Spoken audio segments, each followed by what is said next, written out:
All right, so you want to go faster? Yep. What's your top speed now? 57. I think.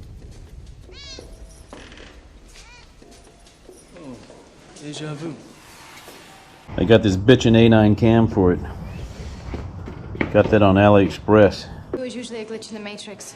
It happens when they change something. So I had a perfectly good running bike that was doing a 57 on his speedo at 8,000 RPM. I put a 115 variator on it, 842 belt. I was able to knock it down to 57 miles an hour at 7,000 RPM. The plan was to put a cam in it to get me back to 8,000 RPM. And mathematically, if I could grab 8,000 RPM with the cam, that would put me at about 65 miles an hour. The cam was a disaster. It only went 50 at 6,200 RPM.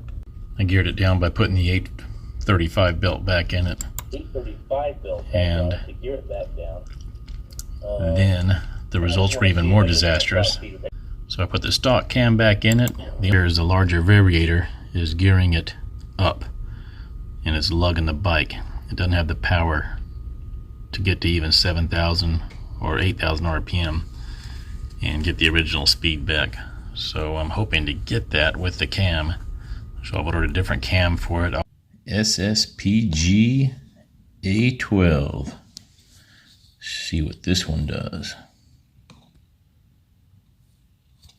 This is like the $50 option.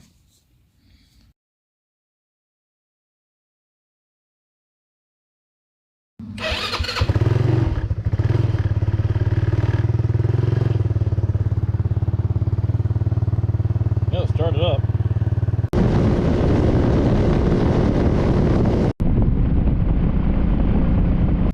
This is why you never do two mods at once. And the A9 Glixal would not make compression. 120 psi was it. Put the stock cam back in, 150 psi. So now I'm doing an SSP-G A12 cam, more of a mid-range cam. And now I've got the bike going back to 57, but 7,000 RPM, which makes sense because I got the bigger variator in it, even though I still have an 835 belt in there. So on the stock variator, the 835 belt went out to about here. Bring that over to the Glixal variator, and you can see right about there. The difference between here and here is probably the 1,000 RPM. So I'm going to do a big reset on this bike. I'm going to put brand new stock 14 gram rollers back in it. I'm going to put the stock variator back on it. And I'm not going to try to do a variator mod until I can make the power to turn almost 9,000 RPM, something over 8,000 RPM. We'll work on making power first, then we'll gear this thing up.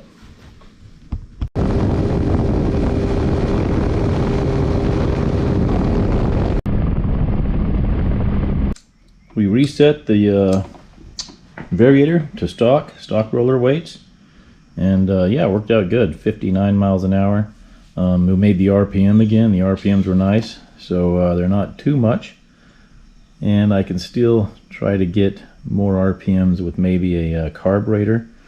You have to realize this is a pretty old bike. It's rode hard, so it may not be in the best of shape, and I could put a new piston in it, and that would probably help a bit.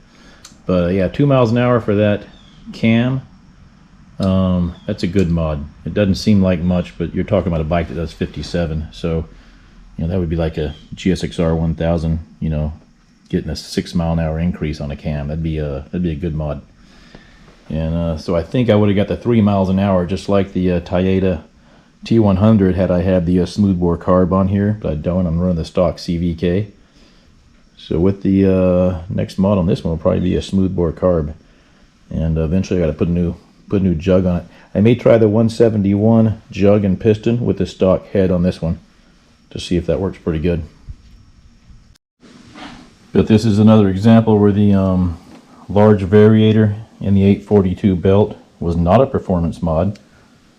I just didn't have the horsepower to turn that higher gearing. So with the 835 belt and stock variator, 107 millimeter turned out better.